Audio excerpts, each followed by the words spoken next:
नमस्कार, news 18 prime में आप सभी का स्वागत है और मैं हूं आपके साथ जयकृति योगी। चीन की कायरता की आज सबसे पहले बात होगी। गलवान घाटी में चीन ने कैसे किया गुनाह, एक चश्मदीद बताएगा चीनी कायरता की पूरी कहानी। फिर बात होगी चीन को लेकर चल रही घेराबंदी की, कैसे भारत चीन को उसकी गुनाह की सजा देने की तैयारी कर रहा है। और फिर राज्यसभा के रण की भी बात होगी। वडोदरा के साथ ही कल राज्यसभा की सीटों के लिए चुनाव होंगे, बताएंगे विस्तार से। लेकिन सबसे पहले प्राइम 25 पर एक नजर। गलवान में चीन से झड़प के बाद कोई भी भारतीय सैनिक लापता नहीं है, भारतीय सेना ने यह दावा किया। तो वहीं भारत चीन के बीच मेजर जनरल स्तर के कमांडर्स की बैठक हुई जो करीब 6 घंटे चली।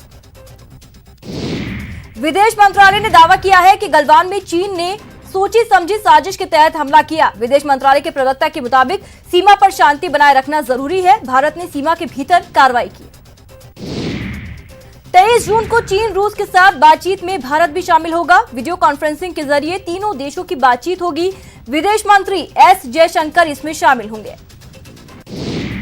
भारत चीन बॉर्डर पर हुई हिंसक झड़प में शहीद हुए कर्नल संतोष बाबू को आज अंतिम विदाई दी गई। अंतिम विदाई के लिए सूर्यापेट में उनके घर पर लोगों की भीड़ उमड़ पड़ी। शहीद कर्नल संतोष बाबू गलवान में सेना की अगुवाई कर रहे थे। गलवान घाटी में चीनी सैनिकों के साथ झड़प में बिहार के लाल शहीद हुए हैं। सुनील कुमार को अंतिम विदाई दी गई। अंतिम सफर में जनसैलाब उमड़ पड़ा। परिवार के लोग चीन के खिलाफ सरकार के एक्शन की मांग कर रहे हैं। भारत और चीन के बीच लद्दाख की गलवान घाटी में 2 दिन पहले हुए हिंसक झड़प में घायल राजस्थान के जाबाज सुरेंद्र ने चीनी कायरता की पूरी दास्तां बताई। सुरेंद्र का अस्पताल में इलाज चल रहा है। गलवान में चीन के धोखे के बाद भारतीय रेलवे ने चीनी कंपनी से अपना एक करार खत्म कर दिया। 2016 में चीनी कंपनी से 471 करोड़ का करार हुआ था, जिसमें उसे 417 किलोमीटर लंबे रेल ट्रैक पर सिग्नल सिस्टम लगाना था। सीमा पर चीन की हरकत के बाद बीएसएनएल और एमटीएनएल ने कंपनियों के टेंडर कैंसिल करने का ऐलान कर चीन को आर्थिक झटका दे दिया है। प्राइवेट मोबाइल फोन ऑपरेटर्स के लिए भी चीनी ब्रांड से दूर रहने का नियम बनाया जा सकता है। चीन से झड़प में शहीद हुए 20 जवानों का मुद्दा आज कांग्रेस नेता राहुल गांधी ने फिर से उठाया। राहुल ने केंद्र सरकार से सवाल पूछा कि भारतीय सैनिकों को बगैर हथियार की चीन से सामना करने के लिए भेजा क्यों गया। वहीं सीमा पर शहादत को लेकर दिए राहुल गांधी के बयान पर बीजेपी ने पलटवार किया। संबित पात्रा ने कहा, कांग्रेस का सवाल गैर जिम्मेदाराना है और गंभीर मुद्दे पर कांग्रेस को सियासत नहीं करनी चाहिए। वहीं कांग्रेस प्रवक्ता रणदीप सुरजेवाला ने भी मोदी सरकार पर हमला बोला। रणदीप ने कहा कि देश की सरहद पर दुश्मनों की नजर है, लेकिन मोदी सरकार की नजर सिर्फ देश की सियासत पर है। कोरोना संकट से प्रवासी मजदूरों को राहत देने के लिए केंद्र सरकार गरीब कल्याण रोजगार अभियान की शुरुआत करने जा रही है, जिसकी जानकारी वित्त मंत्री निर्मला सीतारमण ने दी।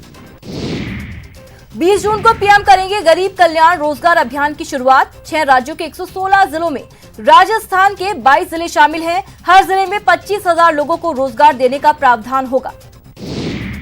पीएम मोदी ने आत्मनिर्भर भारत अभियान के तहत 41 कोल ब्लॉक्स की नीलामी की प्रक्रिया की शुरुआत की। इस दौरान पीएम मोदी ने कहा कि भारत कोरोना से लड़ेगा भी और आगे भी बढ़ेगा। इसके साथ ही पीएम मोदी ने कहा कि भारत इस बड़ी आपदा को अवसर में बदलेगा। इस संकट ने भारत को आत्मनिर्भर भारत होने का सबक दिया है। भारत 2 साल के लिए यानी 2021 से लेकर 22 के लिए यूएनएससी का अस्थायी सदस्य के लिए उसे सदस्यता मिल चुकी है। भारत को यूएनएससी के कुल 193 वोट से 184 वोट मिले हैं। एशिया प्रांत श्रेणी से सीट पर भारत अकेला उम्मीदवार था। मणिपुर में कांग्रेस गठबंधन ने सरकार बनाने का दावा पेश किया। बीजेपी के 3 विधायकों के कांग्रेस का दामन थामने के बाद राज्य में घटनाक्रम बदला है। एनपीपी और टीएमसी के अलावा एक निर्दलीय विधायक का भी कांग्रेस को समर्थन है।